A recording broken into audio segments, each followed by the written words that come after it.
Friends, مجھے امید ہے کہ آپ سب لوگ بالکل خیریت سے ہوں گے۔ چلیں چلتے ہیں کہانی کی طرف۔ میرا نام عاصم ہے۔ میرا تعلق ایک اچھے خاندان سے تھا۔ ہم 3 بہن بھائی تھے، 2 بہنیں اور میں اکلوتا ان کا بڑا بھائی تھا۔ میری بہن کی شادی ہو چکی تھی، جبکہ مجھ سے چھوٹی بہن کالج کی تعلیم حاصل کر رہی تھی۔ میں نے بھی اپنی ماسٹرز کی ڈگری مکمل کرنے کے بعد ابو کا کاروبار سنبھال لیا تھا۔ ابو نے ایک چھوٹا سا کارخانہ بنایا ہوا تھا جس میں وہ بچوں کے کپڑے تیار کرتے تھے۔ میں بھی اپنی تعلیم مکمل کرنے کے بعد اسی کاروبار کو سنبھال رہا تھا۔ گویا کہ ہمارا چھوٹا سا خاندان بہت خوشحال تھا، لیکن کبھی کبھار ہمیں اپنوں کی کمی شدت سے محسوس ہوتی تھی۔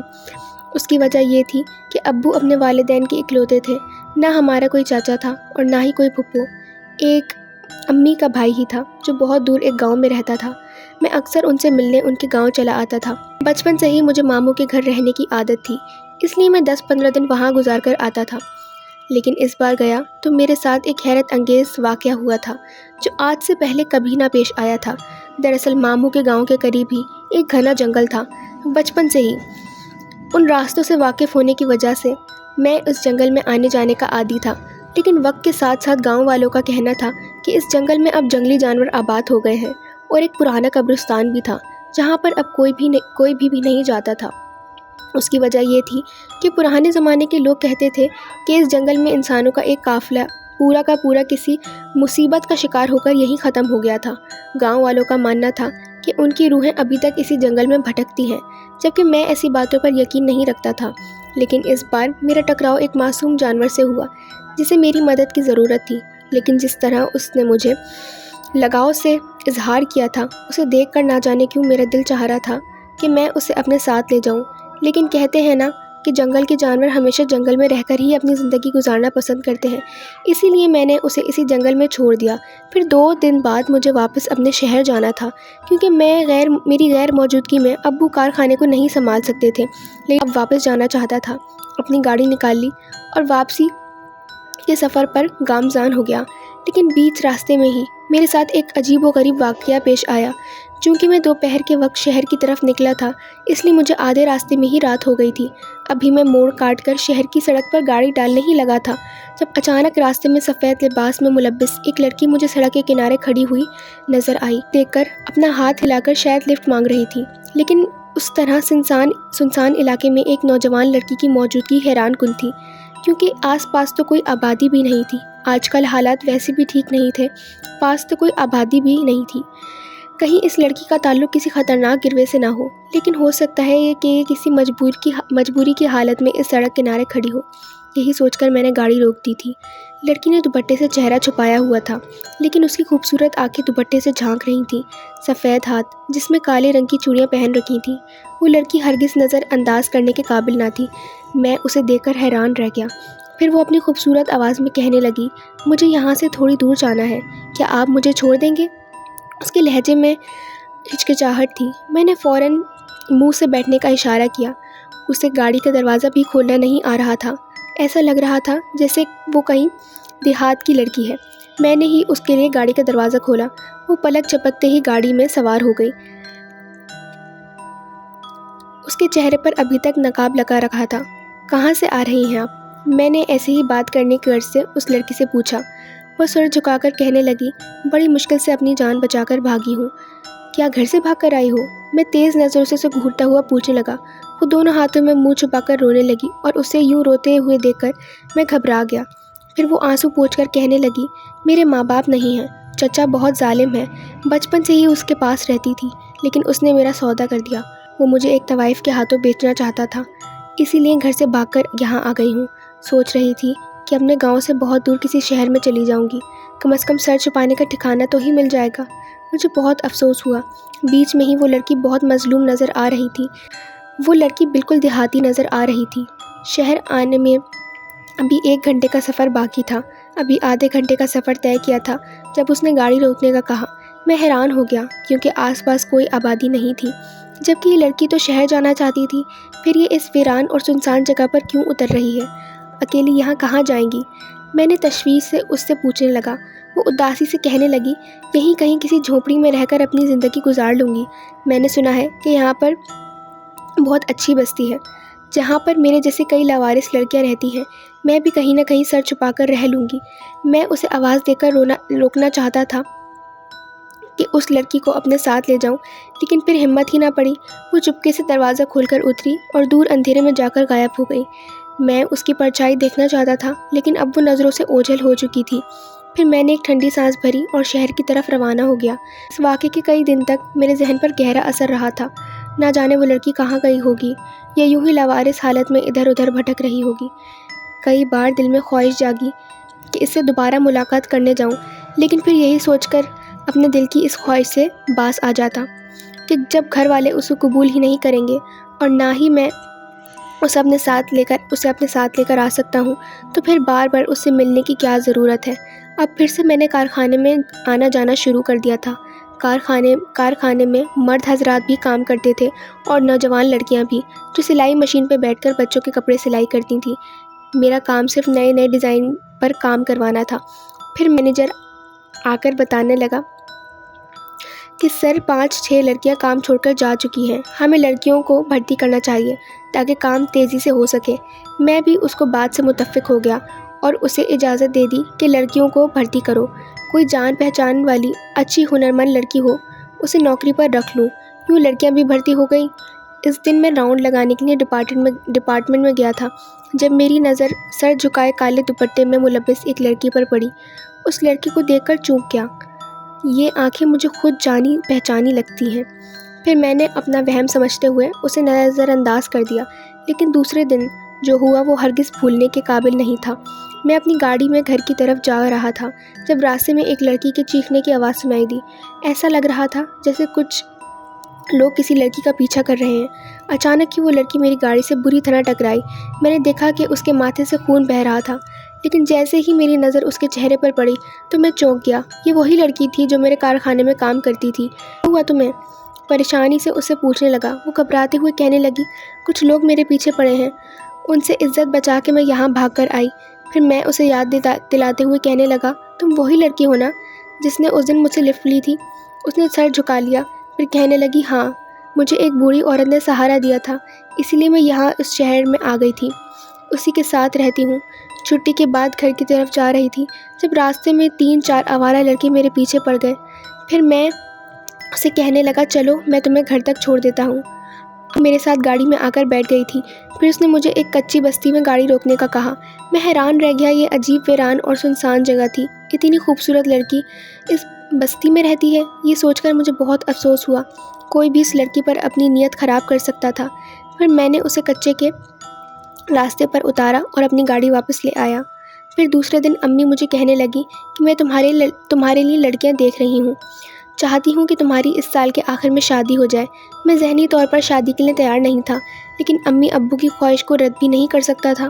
امی ابو کے رشتہ داروں میں میرے لیے لڑکی تلاش کر رہی تھیں۔ ان کے دور پرے کے رشتہ دار تھے جنہیں میں جانتا بھی نہیں تھا۔ پھر انہیں ایک لڑکی پسند آ گئی اور اس سے میرا رشتہ کر دیا گیا۔ اس دن سارے گھر والے لڑکی کے گھر جا رہے تھے، تب امی نے کہا کہ تم بھی ساتھ چلو۔ میں امی سے کہنے لگا کہ آج مجھے ایک آرڈر پورا کرنا ہے، میرا جانا ممکن نہیں ہے، لیکن جیسے ہی کام ختم ہوا تو میں کوشش کروں گا کہ آپ لوگوں کے پاس پہنچ جاؤں۔ یوں وہ سب لوگ چلے گئے تھے۔ جبکہ میں کارخانے میں آ گیا تھا۔ اتفاق سے آرڈر جلدی پورا ہو گیا تو کام بھی ختم ہو گیا تھا۔ بار بار ابو کا فون بھی آ رہا تھا کہ سب تمہارا انتظار کر رہے ہیں۔ پھر میں نے اپنی گاڑی نکالی اور لڑکی کے گھر کی طرف جانے لگا، لیکن اچانک بیچ راستے میں گاڑی خراب ہو گئی۔ چلتے چلتے گاڑی رک گئی تھی، حالانکہ پیٹرول کی ٹینکی بھی فل تھی۔ ابھی 2 گھڑی پہلے ہی تو میں پیٹرول ڈلوایا تھا۔ پھر اچانک بند ہونے والی گاڑی کی خرابی میرے سمجھ سے باہر تھی۔ میں اتر کر گاڑی کو چیک کرنے کی کوشش کر رہا تھا، نہ جانے اس میں کیا خرابی ہو گئی تھی۔ رات کا وقت تھا، ظاہر ہے دور دور تک کسی مکینک کا نام و نشان بھی نہیں تھا۔ میں پریشانی سے کھڑا تھا، تبھی میری نظر سڑک کے دائیں طرف موجود در صحت پر پڑی تھی۔ ایسا محسوس ہوا جیسے وہاں سے کوئی مجھے دیکھ رہا ہو۔ کسی کا لال دوپٹہ میں نے لہراتے ہوئے دیکھا تھا۔ آدھی رات کو یوں کسی لڑکی کا نظر آنا اور ایسے احساسات کا محسوس ہونا مجھے خوف میں مبتلا کر گیا تھا۔ حالانکہ میں لمبا چوڑا نوجوان مرد تھا، لیکن پھر بھی ایک عجیب سا خوف میں اپنے اندر محسوس کر رہا تھا۔ میں اپنا وہم دور کرنے کے لیے اس درخت کے پاس آیا تھا۔ دیکھنے لگا یہاں پر کوئی بھی نہیں تھا، لیکن اچانک اس درخت کی شاخیں زور زور سے ہلنے لگی۔ تبھی میری نظر اوپر گئی تھی۔ درخت کے نیچے لٹکتے ہوئے 2 پاؤں مجھے صاف دکھائی دے رہے تھے۔ ان پاؤں میں پازیب بھی تھے۔ میرے رونگٹے کھڑے ہو گئے۔ ضرور درخت کی سب سے اوپر والی شاخ پر کوئی لڑکی بیٹھی تھی، لیکن اس طرح آدھی رات کو کسی لڑکی کی موجودگی بے اختیار میرے لب پر آیت الکرسی کا ورد شروع ہو گیا تھا۔ یہ کون مخلوق ہے جو مجھے یہاں کر تنگ کر رہی ہے؟ لڑکی کے روپ میں آ کر بار بار مجھے ستانا چاہتی ہے۔ میں وہاں سے دور ہٹ کر کھڑا ہو گیا، اپنی گاڑی میں بیٹھ گیا۔ تھوڑی ہی دیر بعد میں نے گاڑی سٹارٹ کی تو اتفاق سے وہ گاڑی چل پڑی۔ اب میرا حیران ہونا بنتا تھا۔ پھر نے گاڑی ایسے دوڑائی کہ مڑ کر بھی نہیں دیکھا۔ میں بدلے ہوئے چہرے کے ساتھ لڑکی والوں کے گھر پہنچ گیا۔ تب میں نے ایک بات نوٹس کی کہ میں کچھ گھبرایا ہوا ہوں۔ در حقیقت ابھی کچھ دیر پہلے میرے ساتھ جو واقعہ ہوا تھا اسے ہی سوچ کر میں پریشان ہو گیا تھا۔ پھر لڑکی میرے سامنے آ کر بیٹھی۔ اچھی خاصی خوش شکل لڑکی تھی۔ امی نے مجھ سے سرگوشی میں رضامندی پوچھی تھی تو میں نے کچھ بھی نہیں سوچتے ہوئے انہیں ہاں میں جواب دے دیا تھا۔ لیکن حقیقت بات تو یہ تھی کہ میرا ذہن اب بھی بہت الجھا ہوا تھا۔ میں کچھ بھی نہیں سوچ رہا تھا۔ آخر وہ نسوانی پاؤں کس کے تھے؟ مجھے درخت پر بیٹھے ہوئے نظر آئے تھے۔ میں ابھی تک انہی سوچوں میں گم تھا۔ کب میری منگنی ہوئی مجھے خود بھی نہیں پتہ چلا۔ سامنے لڑکی مجھے مسکرا کر دیکھ رہی تھی۔ اب وہ میری منگیتر بن چکی تھی، لیکن میں اسے ان نظروں سے نہیں دیکھ رہا تھا۔ اب میں گھر لوٹ آیا۔ امی کہنے لگیں کتنی پیاری لڑکی تمہارے نصیب میں لکھی ہوئی تھی۔ دیکھو مجھے تو پہلی نظر میں پسند آ گئی، لیکن میں بالکل خاموش تھا۔ پھر دوسرے دن میں اپنے کارخانے میں گیا، یوں ہی ڈپارٹمنٹ کے راؤنڈ لگائے، لیکن میری آنکھیں کسی کو تلاش کر رہی تھیں۔ اس طرح حقیقت میں اسی لڑکی کو دیکھنا چاہتا تھا جو مجھے اس دن نظر آئی تھی۔ کافی دیر تک میری آنکھیں اسی لڑکی کو ڈھونڈتی رہیں، لیکن وہ مجھے کہیں بھی نہیں دکھائی دی۔ پھر میں اپنے دل کے ہاتھوں مجبور ہو کر مینیجر سے اس کے بارے میں پوچھا تو وہ کہنے لگا کہ وہ تو 3 دن پہلے کام چھوڑ کر چلی گئی ہے۔ بہت محنتی لڑکی تھی، بہت اچھا کام کر رہی تھی۔ نہ جانے کیوں میرے دل پر مایوسی چھا گئی۔ اب شادی میں 6 مہینے باقی تھے، لیکن میں اتنی جلدی شادی نہیں کرنا چاہتا تھا، اس لیے ٹال مٹول سے کام لے رہا تھا۔ پھر ایک رات میں اپنے بستر میں لیٹا ہوا تھا، جب آدھی رات کو مجھے ایسا محسوس ہوا جیسے میرے سرہانے کوئی بیٹھا ہوا ہو۔ کسی کی تیز خوشبو اپنے کمرے میں محسوس کر رہا تھا۔ اسی خوشبو کے تحت میں نے آنکھیں کھولیں۔ میں نے دیکھا لمبے لمبے بالوں والی وہی خوبصورت لڑکی بالکل میرے بیڈ کے کونے میں کھڑی مجھے دیکھے جا رہی ہے۔ تم یہاں کیا کر رہی ہو؟ میں حیرت اور خوف سے چلایا۔ تم سے ملنے، کیونکہ جب سے میں نے تمہیں دیکھا ہے دل چاہتا ہے کہ میں تمہارے آس پاس ہی رہوں، وہ اپنی پرکشش آواز میں بولی۔ میں اس کی آواز میں ایک سحر محسوس کر رہا تھا۔ تم صرف میرے ہو، کسی اور کے نہیں ہو سکتے۔ اگر ایسا سوچا بھی تو یہ اچھا نہیں ہوگا۔ نہ جانے مجھے دھمکی دے رہی تھی یا اپنی محبت کا اظہار کر رہی تھی، لیکن اچانک میں نے اس کے ہاتھ تھام لیا۔ میری آنکھیں بھی کب سے تمہیں تلاش کر رہی تھیں۔ آخر تم کہاں چلی گئی تھی؟ اب میں اسے آنکھوں کے ذریعے اپنے دل میں اتار رہا تھا۔ پھر وہ کتنی دیر تک میرے سامنے بیٹھی رہی تھی۔ تبھی میں نے ہاتھ بڑھا کر اس کے چہرے کو چھونا چاہا، لیکن اچانک ہی وہ میرے سامنے سے غائب ہو گئی۔ میں پاگلوں کی طرح اسے پورے کمرے میں تلاش کرنے لگا، لیکن اس کا کہیں نام و نشان بھی نہیں تھا۔ پھر میں نے پھوٹ پھوٹ کر رو دیا۔ عاصم، یہ کیسی آواز نکال رہے ہو؟ کیا ہو گیا تمہیں؟ امی میرا چہرہ تھپ تھپا کر مجھے نیند سے جگانے کی کوشش کر رہی تھیں۔ تو کیا میں نے یہ عجیب سا خواب دیکھا تھا؟ میرے اوسان خطا ہو گئے۔ میں نے دیکھا میری آنکھوں میں آنسو تھے۔ امی پریشانی سے مجھے دیکھتے ہوئے کہنے لگی، مجھے تمہاری طبیعت ٹھیک نہیں لگ رہی، چلو آج کارخانے کی چھٹی کر لو۔ اگر میں نے یہ خواب دیکھا تھا تو بہت خوبصورت، کیونکہ میں بار بار اسی لڑکی کے بارے میں سوچتا رہتا ہوں۔ اب مجھے کچھ بھی سمجھ نہیں آ رہا تھا۔ میں پورا دن کارخانے میں مصروف رہا، لیکن جیسے ہی شام ہوئی میں گھر کی طرف جانے کی بجائے اس کچے راستے پر چلا آیا جہاں پر میں نے اس دن اس لڑکی کو چھوڑا تھا۔ وہ یقیناً یہاں کہیں رہتی ہوگی۔ میں نے دیکھا یہ سب کچی آبادی میں رہنے والے لوگ تھے، جو کوئی بھیک مانگ کر گزارا کرتے تو کوئی محنت مزدوری کر کے اپنا پیٹ پال رہے تھے، لیکن اس پوری کچی بستی میں اس لڑکی کا نام و نشان بھی نہیں تھا۔ میں مایوس ہو کر واپس چلا، لیکن پھر ہر رات میرے ساتھ عجیب واقعہ پیش آنے لگا۔ جب بھی میں اکیلا گھر کی طرف آ رہا ہوتا، جیسے ہی میری گاڑی سنسان جگہ پر آتی تو مجھے بیک ویو مرر سے پیچھے کا منظر صاف دکھائی دیتا۔ وہاں پر کالے دوپٹے میں ملبس ایک لڑکی نقاب پوش میرے گھر کے پیچھے پیچھے آتی دکھائی دیتی۔ جیسے ہی میں گاڑی کا دروازہ کھول کر دیکھتا تو وہاں کوئی بھی نہیں ہوتا۔ مسلسل 3 دن سے میرے ساتھ یہ واقعہ پیش آ رہا تھا۔ میں اگر کسی کو اس بارے میں بتاتا تو کوئی مجھے پاگل ہی سمجھتا۔ نہ جانے کیا مسئلہ ہے، میرے ساتھ یہ کیوں ہو رہا ہے۔ میں عجیب پریشانی میں گرفتار ہو گیا تھا۔ پھر میں اس دن ساری حدیں پار ہو گئی تھیں۔ جب رات کو میں اپنے کمرے میں سویا تو میری عادت تھی کہ میں کمرے کا دروازہ لاک کر کے سوتا تھا، لیکن اس رات اچانک ہی کمرے کا دروازہ خود بخود کھل کر بند ہوا، ایک شور کی وجہ سے۔ میری آنکھ کھلی تھی، میں چونک اٹھا۔ کمرے کے 2 دروازے تھے، ایک بند جبکہ دوسرا کھلا پڑا تھا۔ ہوا کا تو یہاں نام و نشان بھی نہیں تھا، کیونکہ میرا کمرہ اوپری منزل پر تھا جہاں پر ہوا کا رخ بالکل بھی نہیں تھا۔ اب میں سر تھام کر بیٹھ گیا تھا۔ دروازہ کھولنے والی کون سی مخلوق تھی؟ اگر یہ چھوٹی بہن کی کائستانی ہوتی تو بھلا آدھی رات کو وہ مجھے تنگ کرنے کیسے میرے کمرے میں اوپر آ سکتی تھی، کیونکہ وہ خود ڈرپوک قسم کی لڑکی تھی۔ اب میں نے سیڑھیوں سے جھانک جھانک کر دیکھا، آس پاس گلی میں دیکھا، وہاں کوئی بھی نہیں تھا۔ بڑی مشکل سے میں نے کمرے کا دروازہ بند کیا اور چادر سر تک تانی اور سونے کی کوشش کرنے لگا۔ رات بے چین رہا۔ صبح میری آنکھیں لال سرخ ہو رہی تھیں۔ امی پوچھ پوچھ کر تھک گئی تھیں کہ تمہیں کیا ہوا ہے، رات کو ٹھیک سے سوئے کیوں نہیں، لیکن میں نے انہیں کچھ بھی نہیں بتایا۔ پھر امی پریشانی سے کہنے لگی، جب سے تمہارا رشتہ طے ہوا ہے ایسا لگتا ہے کہ تم اس رشتے سے خوش نہیں ہو، کیونکہ تمہارا چہرہ بہت برا اترا ہوا لگ رہا ہے۔ میں لاپرواہی سے کہنے لگا، امی ایسی کوئی بات نہیں ہے، خواہ مخواہ آپ کو وہم ہو رہا ہے۔ لیکن امی کا وہم نہیں تھا۔ میرے ساتھ ہونے والے واقعات کی وجہ سے میرے اندر کافی تبدیلی آ گئی تھی۔ میں اپنے آفس میں سر تھامے بیٹھا تھا۔ پھر اس دن میں نے ایک مولوی کے پاس جانے کا فیصلہ کیا۔ جب میں جاننا چاہتا تھا کہ آخر میرے ساتھ یہ کیوں ہو رہا ہے، لیکن کام اتنا تھا کہ مجھے سر اٹھانے کی بھی فرصت نہ ملی۔ آخر کار شام کے 7 بج گئے۔ میں نے اس بات کا ذکر کسی سے بھی نہیں کیا تھا۔ میں گھر والوں سے چھپ کر پہلے ان سب کے بارے میں پوچھنا چاہتا تھا کہ آخر کیا وجہ ہے کہ میرے ساتھ اتنے عجیب و غریب واقعات کیوں پیش آ رہے ہیں۔ ان سب کے بارے میں جاننا ضروری تھا، ورنہ میں سوچ سوچ کر پاگل ہو جاتا۔ شہر میں مسجد کے قریب رہنے والے ایک مولوی کے پاس جا رہا تھا۔ ابھی آدھے راستے میں ہی پہنچا تھا جب میری گاڑی بند ہو گئی۔ دور مکینک کی دکان جو سامنے ہی نظر آ رہی تھی، میں نے گاڑی اس کی دکان پر چھوڑی اور پیدل مولوی صاحب کے پاس جانے کا فیصلہ کیا۔ ابھی اس سنسان راستے پر گزر رہا تھا کہ اچانک مجھے درخت کے پیچھے سے سسکیوں کی آواز سنائی دی۔ میرے رونگٹے کھڑے ہو گئے۔ ایسا لگ رہا تھا کہ ایک بار پھر میرے ساتھ کچھ ہونے والا ہے۔ تیزی سے درخت کے پیچھے جھانک کر دیکھا، لمبے لمبے بال بکھرائے درخت کے پیچھے گھٹنوں میں منہ چھپا کر ایک لڑکی بیٹھی رو رہی تھی۔ کون ہو تم اور کیوں رو رہی ہو؟ میں نے جیسے ہی اس کے سر پر ہاتھ رکھا، ایک دم ہی اس نے اپنا چہرہ اوپر اٹھایا تھا۔ میں ایک دم ہی پیچھے ہو گیا، کیونکہ یہ وہی لڑکی تھی جو ایک بار نہیں بلکہ کئی بار میرے سامنے آ چکی تھی۔ پھر وہ روتے ہوئے مجھے دیکھ کر کہنے لگی، میری مدد کرو، میں بہت اکیلی ہوں، میری جان خطرے میں ہے۔ وہ خوفزدہ لہجے میں کہہ رہی تھی۔ کس سے خطرہ ہے تمہیں؟ میں ادھر ادھر دیکھتے ہوئے کہنے لگا، حالانکہ مجھے آس پاس تو کوئی بھی نہیں دکھائی دے رہا تھا۔ وہ اس طرف چھپے ہوئے ہیں، آؤ میں تمہیں دکھاتی ہوں۔ اچانک اس نے میرا ہاتھ تھاما اور مجھے نہ جانے کس طرف لے کر جانے لگی۔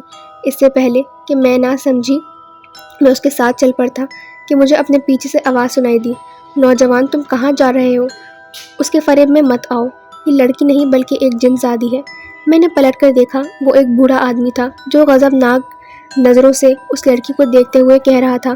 تبھی میں نے رخ پھیر کر لڑکی کو دیکھا تو وہ خوف و دہشت سے بھری تھی۔ اس لڑکی کی آنکھیں بالکل بدل چکی تھیں اور چہرے کے تاثرات بھی آہستہ آہستہ بدل کر خوفناک حد تک غضبناک ہو گئے تھے۔ وہ غصے سے کہنے لگی، چلے جاؤ یہاں سے ورنہ میں تمہیں جان سے مار ڈالوں گی۔ میں حیران رہ گیا، کیونکہ اس بوڑھے آدمی کی بات بالکل ٹھیک ثابت ہوئی تھی۔ لڑکی کا پورا وجود بدل چکا تھا۔ اب وہ ایک خوبصورت لڑکی نہیں بلکہ کسی جنزادی کی طرح دکھائی دے رہی تھی۔ میں نے ایک جھٹکے سے اس سے ہاتھ چھڑوایا اور تیزی سے دوسری طرف بھاگنے لگا۔ وہ بزرگ بھی لمحے بھر میں غائب ہو گیا تھا۔ اب مجھے ایسا لگ رہا تھا جیسے میں کسی بڑی مشکل میں گرفتار ہو گیا ہوں۔ میرا سانس پوری طرح پھول رہا تھا۔ میں بھاگم بھاگ مولوی صاحب کے پاس پہنچا۔ مولوی صاحب مجھے دیکھ کر حیران رہ گئے، کہنے لگے، کیا ہوا نوجوان، اتنے پریشان کیوں ہو؟ میں نے کہا، مولوی صاحب مجھے بچا لیں، نہ جانے میرے پیچھے کون سی بلا لگ گئی ہے۔ وہ کیا چاہتی ہے میں نہیں جانتا، ہاں اکثر تو میرے سامنے آتی ہے، کبھی کسی روپ میں تو کبھی کسی روپ میں۔ میں ان کے کمرے میں کوئی بھی موجود نہیں تھا۔ تبھی انہوں نے میرے کندھے پر ہاتھ رکھا اور کہنے لگے، فکر مت کرو، تمہیں کچھ بھی نہیں ہوگا، اپنے آپ کو سنبھالو۔ اب وہ مجھے ڈھیروں ساری تسلیاں دے رہے تھے۔ بڑی مشکل سے میں اپنے آپ کو قابو کر کے ان کے سامنے بیٹھا رہا۔ ابھی تک میری آنکھوں کے سامنے سے وہ منظر ہٹنے کا نام نہیں لے رہا تھا۔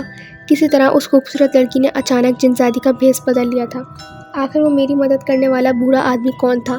اگر وہ مجھے اس وقت نہ بتاتا تو شاید وہ مجھے نہ جانے اپنے ساتھ کہاں لے جاتی۔ پھر مولوی صاحب مجھ سے پوچھنے لگے کہ یہ سب تمہارے ساتھ کب سے ہو رہا ہے؟ پھر میں ان سے کہنے لگا کہ کس طرح کام سے واپسی آتے ہوئے مجھے راستے میں ایک لڑکی ملی۔ وہ ایک سنسان اور ویران جگہ پر اتر گئی تھی۔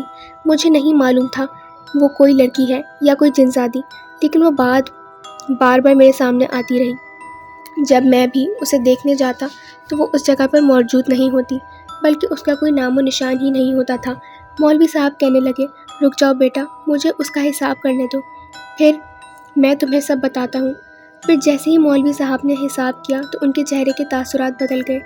تم نے ٹھیک پہچانا بیٹا، وہ کوئی لڑکی نہیں بلکہ ایک جنزادی تھی جو جان بوجھ کر تمہارے سامنے آئی تھی۔ ایسا لگتا ہے جیسے تم سے کسی آسیب زدہ جگہ پر گئے تھے، وہیں سے تم نے اسے اپنے پیچھے لگایا ہوا ہے۔ تم نے کوئی ایسا کام کیا تھا یا تمہیں کسی جنات کی موجودگی کا احساس ہوا تھا؟ اب میں سوچ کر تھک گیا، لیکن مجھے کوئی بھی ایسا واقعہ یاد نہیں آ رہا تھا۔ پھر میں تھک ہار کر مولوی صاحب سے کہنے لگا، وہ جنزادی مجھے کیوں تنگ کر رہی ہے؟ آخر وہ کیا چاہتی ہے؟ پھر مولوی صاحب کہنے لگے، بس تمہیں اتنا بتا دوں کہ وہ شیطان جنزادی نہیں ہے بلکہ ایک نیک جنزادی ہے۔ ہو سکتا ہے کہ وہ تم سے دلی لگاؤ رکھتی ہو، تبھی تو وہ تمہیں بار بار تمہارے پاس آتی ہے، تمہارے سامنے آنے کی کوشش کرتی ہے۔ یہ بات تو وہ خود بتائے گی کہ آخر وہ کب تمہارے پیچھے لگی تھی یا تمہارا اس سے سامنا پہلی دفعہ کب ہوا تھا۔ میں خوف زدہ لہجے میں کہنے لگا، مولوی صاحب، میں یہ چاہتا ہوں کہ وہ میرے سامنے نہ آئے، میرا کسی طرح سے اس سے پیچھا چھڑوا دو۔ پھر مولوی صاحب سمجھاتے ہوئے کہنے لگے، دیکھو بیٹا، یہ ایک نیک مخلوق ہے، میں نہیں چاہتا کہ اس کی سچائی جانے بنا میں اسے دور کر دوں، اس لیے تمہارا اس کا سامنا کرنا بہت ضروری ہے۔ تم ہی اس سے پوچھو گے کہ آخر وہ تمہارے پیچھے کس مقصد کے تحت آتی ہے۔ ہو سکتا ہے کہ وہ تم سے کوئی مدد چاہتی ہو یا تم سے کوئی لگاؤ رکھتی ہو۔ اگر ایسی مخلوق کسی پر عاشق ہو جائے تو اس کا بہت فائدہ ہوتا ہے اور نقصان بھی، لیکن مجھے ایسا لگتا ہے کہ یہ تمہیں کوئی نقصان نہیں پہنچانا چاہتی۔ اب میں خاموش ہو گیا۔ پھر مولوی صاحب نے مجھے 1 ہفتے بعد دوبارہ آنے کا کہا تھا۔ اب میں گھر چلا آیا، گھر آتے ہی اپنے کمرے میں چلا گیا۔ پھر میں سر تھام کر بیٹھا تھا، ایک بار پھر سے میرا اس جنزادی کے ساتھ سامنا ہوگا، لیکن اس بار میرا دل اتنا خوفزدہ نہیں تھا جس طرح پہلی بار میں گھبرا گیا تھا۔ اب کہ میں نے سوچ لیا تھا کہ جیسی وہ جنزادی میرے سامنے آئے گی میں اس سے پوچھوں گا کہ آخر بار اس کا میرے سامنے آنے کا مقصد کیا ہے، وہ مجھے کیوں تنگ کر رہی ہے۔ میں نے تو کبھی کسی مخلوق کو تنگ نہیں کیا تھا، ہمیشہ میں سب کی مدد ہی کرتا تھا۔ اس دن میں گھر والوں کے درمیان بیٹھا ہوا تھا، ان کے ساتھ نہیں تھا۔ میری سوچیں کہیں اور بھاگ رہی تھیں۔ پھر امی تنگ آ کر کہنے لگی، نہ جانے تمہیں کیا ہو گیا ہے، اگر تم اس منگنی سے خوش نہیں ہو تو میں لڑکی والوں کو انکار کر دیتی ہوں۔ میں امی کی بات سن کر گھبرا گیا۔ نہیں امی، ایسی کوئی بات نہیں ہے۔ امی ناراضگی سے کہنے لگی، مائدہ کے گھر والوں کا کہنا ہے کہ منگنی کے بعد ایک بار بھی تم ان سے ملنے نہیں گئے، ان کے گھر نہیں گئے بیٹا۔ اب رشتہ داری کا معاملہ ہے، اس لیے کبھی کبھار ان کے گھر چلے جایا کرو۔ میں نے ہاں میں سر ہلا دیا تھا، لیکن اچانک ہی مجھے محسوس ہونے لگا کہ جب سے میری منگنی اس لڑکی کے ساتھ ہوئی تھی تب سے ہی وہ جنزادی بار بار مجھے تنگ کر رہی تھی، حالانکہ اس سے پہلے تو مجھے کبھی اس کی موجودگی کا احساس بھی نہیں ہوا تھا۔ پھر ایک دن آخر کار میرا اس کے ساتھ سامنا ہو گیا۔ وہ دن بہت خوفناک تھا۔ آدھی رات کے وقت میں کارخانے میں کام کر رہا تھا۔ اس دن کام زیادہ ہونے کی وجہ سے میں نے چند ملازموں کو نائٹ شفٹ میں روک لیا تھا۔ میرا ارادہ تھا کہ رات کے 1-2 بجے میں گھر چلا جاؤں گا۔ نائٹ شفٹ میں لڑکیوں کو روکنے کا تو سوال ہی پیدا نہیں ہوتا تھا، کیونکہ لڑکیوں کی اس کارخانے میں ٹائم سے چھٹی ہو جاتی تھی۔ اچانک مجھے ایک خالی ڈپارٹمنٹ سے مشین کے چلنے کی آواز سنائی دی۔ میں حیران تھا کیونکہ یہاں پر تو کوئی بھی لڑکا کام نہیں کر رہا تھا۔ جیسے ہی اندر گیا تو میرے رونگٹے کھڑے ہو گئے۔ کالے رنگ کے دوپٹے میں ملبس وہ لڑکی مسلسل مشین چلانے میں مصروف تھی۔ لمبے لمبے بال پشت پر بکھرے ہوئے تھے۔ کون ہو تم؟ میں تیز آواز میں چلایا تھا۔ تبھی اس نے پلٹ کر دیکھا تو میرے سامنے ہوش اڑ گئے۔ وہ کوئی اور نہیں بلکہ وہی جنزادی تھی۔ اس کی آنکھیں بالکل سرخ ہو رہی تھیں۔ میں وہاں سے بھاگنا چاہتا تھا لیکن میرے قدموں نے اٹھنے سے انکار کر دیا تھا۔ میں نے دیکھا میرا پورا وجود پسینے میں بھیگ چکا تھا، میرے ہاتھ ٹھنڈے پڑ گئے تھے، پسینے آنے لگے۔ دیکھو، میں تمہاری حقیقت جان چکا ہوں، اس لیے مجھے ڈرانے کی کوئی ضرورت نہیں، خاموشی سے یہاں سے چلی جاؤ۔ میں مضبوط لہجے میں اسے دیکھے جا رہا تھا۔ تبھی میری آواز سن کر وہ مسکرائی اور کہنے لگی، اگر میری حقیقت جان چکے ہو تو یہ بھی معلوم ہوگا کہ میں تمہارے سامنے کیوں آتی ہوں۔ اس لیے کہ میں تم پر عاشق ہوں، اسی دن سے جس دن سے تم نے میری مدد کی تھی۔ اس کی باتوں پر حیران رہ گیا تھا۔ جب وہ بول رہی تھی تو اس کمرے کے درد و دیوار ہل رہے تھے۔ میں اس کی بھاری آواز اپنے کانوں سے سن رہا تھا۔ پھر وہ اداس لہجے میں کہنے لگی، تمہیں وہ دن تو یاد ہوگا جب تم اس جنگل میں گئے تھے اور تم نے اس زخمی ہرنی کو مدد کی تھی، اس سے پیار کیا تھا، اسے اپنے ساتھ لے جا کر مرہم پٹی بھی کی تھی۔ میں نے ذہن پر زور ڈالنا شروع کیا کہ اچانک ہی مجھے یاد آیا کہ جب میں ماموں کے گھر گیا تھا تو معصوم ہرنی جیسے زخمی حالت میں اپنے ساتھ لے کر آ گیا تھا۔ یہ سب واقعہ تو مجھے اچھی طرح یاد تھا۔ پھر وہ جنزادی کہنے لگی، وہ کوئی اور نہیں بلکہ میں ہی تھی۔ میں ایک ہرنی کے روپ میں تمہارے سامنے آئی تھی، کسی انسان کی مدد کی منتظر تھی، اور تم نے میری مدد کر کے میرا دل جیت لیا، مجھے اپنا عاشق بنا لیا۔ میں حیران پریشان سا تھا، اس عجیب و غریب کہانی کو سن رہا تھا۔ یقین نہیں آ رہا تھا میرے سامنے کھڑی جنزادی ایک ہرنی کے روپ میں میرے سامنے آئی تھی۔ تمہیں یہ جان کر حیرانی ہوگی کہ میں ایک آزاد پرندے کی طرح اپنے قبیلے میں رہتی تھی۔ میں اپنے قبیلے کی سب سے خوبصورت جنزادی تھی۔ ایک دو نہیں بلکہ ہزاروں جنزاد مجھ سے شادی کرنے کے لیے میرے والد کے پاس آتے، کیونکہ میرے باپ ایک قبیلے کا سردار تھا اور میں ایک شہزادی ہوں۔ ہر کوئی چاہتا تھا کہ مجھ سے شادی کر کے وہ قبیلے کا سردار بن جائے، لیکن میری نظروں نے ابھی تک کسی کو پسند نہیں کیا تھا۔ تبھی ہمارے قبیلے میں ایک جنزاد آیا۔ وہ کسی دوسرے قبیلے سے آنے والا ایک شیطان جنزاد تھا۔ میں اس حقیقت لمحے بھر میں مان گئی تھی کہ اس کی بد نیت نظریں میرے اوپر ہیں۔ اب میں نے اپنے بابا سے کہہ کر اسے قبیلے سے نکلوا دیا۔ اس بات کا بدلہ لینے کے لیے اس نے مجھ پر عمل کرنا شروع کیا۔ ہمارے قبیلے کی ایک جنزادی کے ساتھ مل کر اس نے مجھے ایک ہرنی کے روپ میں ڈھال دیا۔ سب جنات میرے غائب ہونے سے پریشان تھے، لیکن میں انہیں چیخ چیخ کر بتانا چاہتی تھی کہ میں کہیں نہیں گئی، ان کے سامنے موجود ہوں ایک ہرنی کے روپ میں، لیکن کوئی بھی حقیقت نہیں جان پایا۔ اب میں بھٹکتی ہوئی پھر رہی تھی۔ پھر اس شیطان جنزاد نے مجھے مزید بے بس کرنا چاہا اور مجھے ایک جنگل میں چھوڑ دیا جہاں پر جنگلی جانور میرے آس پاس گھومتے تھے۔ کئی جنگلی جانوروں نے مجھ پر حملہ کیا۔ بڑی مشکلوں سے میں اپنی جان بچا کر ادھر ادھر بھاگتی پھر رہی تھی، لیکن پھر ایک بڑے جانور نے مجھ پر حملہ کر دیا۔ اس دن میں روتی ہوئی کسی کی مدد کی تلاش میں تھی۔ میں جانتی تھی کہ اگر اس جنگل میں موجود ایک جڑی بوٹی کا پھول اگر کوئی انسان مجھے کھلا دے تو میں اپنے اصلی روپ میں آ جاؤں گی، لیکن کسی نے بھی میری مدد نہیں کی۔ میں سب سے چھپتی چھپائی بڑی مشکل سے اپنی جان بچاتی جھاڑیوں کے پیچھے چھپتی پھر رہی تھی، لیکن میرا خون میرے وجود سے ٹپک رہا تھا۔ تبھی ایک فرشتے کے روپ میں تم میرے سامنے آئے۔ تم نے جس طریقے سے میرا خیال رکھا، مجھے پیار کیا، تو ایسے لگا جیسے میں کسی جنت میں پہنچ گئی ہوں۔ پھر تم نے مجھ پر ایک بہت بڑا احسان کیا ہے جب وہ پھول توڑ کر مجھے کھلا دیا۔ اس کے ساتھ ہی میں اپنے اصلی روپ میں آ گئی تھی۔ میں فوراً ہی تمہارے سامنے سے غائب ہو گئی کہ کہیں تم میری حقیقت نہ جان لو، لیکن میں دور تک تمہیں جاتا ہوا دیکھ رہی تھی۔ پھر کہیں تم مجھ سے دور نہ چلے جاؤ، اس لیے میں تمہارے سامنے آئی تھی، لیکن یہ سوچ کر اداس ہو جاتی کہ جب تمہیں یہ پتہ چلے گا کہ میں ایک لڑکی نہیں بلکہ ایک جنزادی ہوں تو شاید تم مجھ سے نفرت کرنے لگ جاؤ گے۔ لیکن میں اپنے دل کا کیا کرتی، کیونکہ میں تم سے عشق کرنے لگی تھی۔ میں تمہاری عاشق ہو چکی ہوں، اس لیے جب مجھے پتہ چلا کہ تم کسی اور لڑکی سے شادی کرنا چاہتے ہو تو بار بار میں تمہیں اپنی موجودگی کا احساس دلاتی رہی۔ میں چاہتی تھی کہ تم میرا چہرہ دیکھ کر میرے سامنے آؤ، اظہار کرو کہ تم بھی مجھ سے محبت کرتے ہو۔ آج تمہیں یہ حقیقت بتانے ہی میں تمہارے سامنے آئی تھی۔ میں حیران رہ گیا۔ وہ معصوم سی ہرنی جس کی میں نے مدد کی تھی وہ ایک جنزادی تھی، لیکن مجھے خوشی ہوئی کہ میں نے اس کی جان بچا لی تھی۔ اگر یہ کسی جنگلی جانور کے ہاتھ چڑھے جاتی تو شاید وہ اسے چیر پھاڑ کر رکھ دیتا۔ میں جنزادی سے کہنے لگا، دیکھو تم ایک نیک جنزادی ہو، میں تمہاری حقیقت جان گیا ہوں، کیونکہ مولوی صاحب نے مجھے بتایا تھا کہ تم کبھی بھی مجھے کوئی نقصان نہیں پہنچاؤ گی۔ لیکن میرا تم سے وعدہ ہے کہ میں تمہیں ہمیشہ خیال رکھوں گا۔ جب بھی تمہیں مدد کی ضرورت ہوگی تو میں ہمیشہ تمہاری مدد کروں گا۔ میں نے دیکھا، یہ سن کر جنزادی کے چہرے پر مسکراہٹ آ گئی تھی۔ پھر وہ التجا کرتے ہوئے کہنے لگی، ٹھیک ہے، مجھے اس بات کی اجازت دو کہ میں تمہیں یہیں کہیں تمہارے آس پاس ہی موجود رہوں گی، لیکن تم نے کبھی بھی کسی انسان کے سامنے میرا راز نہیں بتانا ہے۔ میں تمہارے آس پاس رہتی ہوں تو میں خود کو محفوظ تصور کرتی ہوں۔ میں نے اسے یہیں رہنے کی اجازت دے دی تھی، لیکن پھر یہ سوچ کر خوفزدہ ہو گیا کہ اگر کارخانے میں کام کرنے والے لوگوں کو معلوم ہو گیا کہ یہاں پر آصف رہتے ہیں تو ان کا رد عمل کیا ہوگا۔ اب نے یہ سارا معاملہ مولوی صاحب کے سامنے جا کر بیان کیا۔ مولوی صاحب میری بات سن کر مسکرائے اور کہنے لگے، پہلے ہی میں نے تمہیں بتا دیا تھا کہ وہ ایک نیک جنزادی ہے، وہ تمہیں کوئی نقصان نہیں پہنچائے گی۔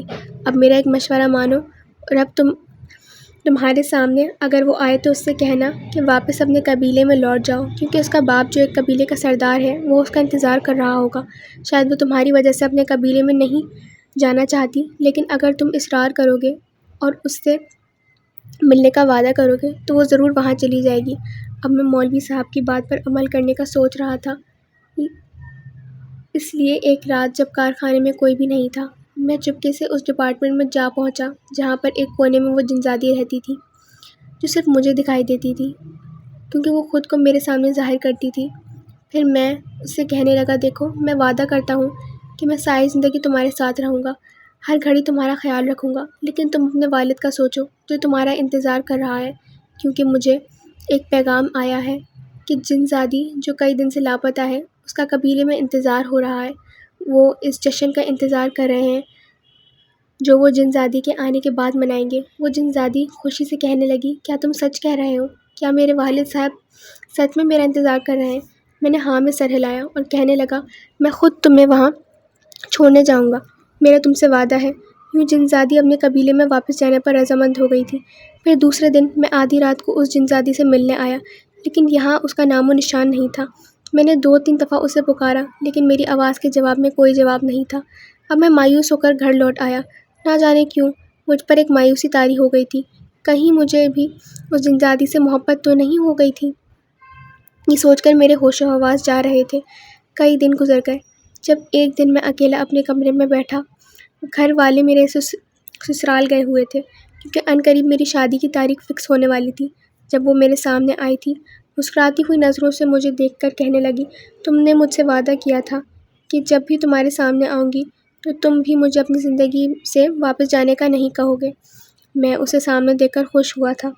پھر کہنے لگی کہ میرا باپ واقعی میرا انتظار کر رہا تھا، اور جب میں واپس گئی تو اس نے میرے لیے ایک جنزادہ دیکھا جس سے وہ میری شادی کرنا چاہتا ہے، لیکن مجھے سمجھ نہیں آ رہا میں کیا کروں، میں تو تم سے محبت کرتی ہوں۔ تو میں نے اس سے کہا کہ تم ٹھیک کہہ رہی ہو، لیکن تمہارے باپ نے تمہارے لیے کوئی فیصلہ کیا ہے تو ٹھیک ہی کیا ہوگا، اور ویسے بھی اگر تم اس نیک جنزاد سے شادی کر لو گی تو تم محفوظ ہو جاؤ گی اور خوشحالی سے اپنی باپ کی رضامندی کے ساتھ اچھی زندگی گزار سکو گی۔ تو اس نے میری بات کو سمجھا اور کہا کہ تم بالکل ٹھیک کہہ رہے ہو، تم نے تو میری آنکھیں کھول دی۔ تو میں نے کہا کہ تم جاؤ اور خوشی سے اپنی زندگی گزارو۔ اس کے بعد اس نے مجھ سے خوشی خوشی کچھ باتیں کی اور پھر چلی گئی، اور اب اس کے کچھ دن بعد میری بھی شادی ہو گئی، اور اب اس بات کو کئی سال گزر چکے ہیں، لیکن میں اس کو جب بھی یاد کرتا ہوں مجھے خوشی سے محسوس ہوتی ہے کہ کیسے میں نے اس کی زندگی بدل دی۔ مجھے امید ہے کہ وہ اس جنزاد کے ساتھ خوشی سے رہ رہی ہوگی، میں بھی اپنی زندگی خوشی کے ساتھ گزار رہا ہوں۔ دوستوں، تو کیا رائے تھی آپ کی میری اس کہانی کے بارے میں؟ آپ مجھے ضرور بتائیے گا، اور ملتے ہیں اگلی ویڈیو میں، تب تک کے لیے بائے۔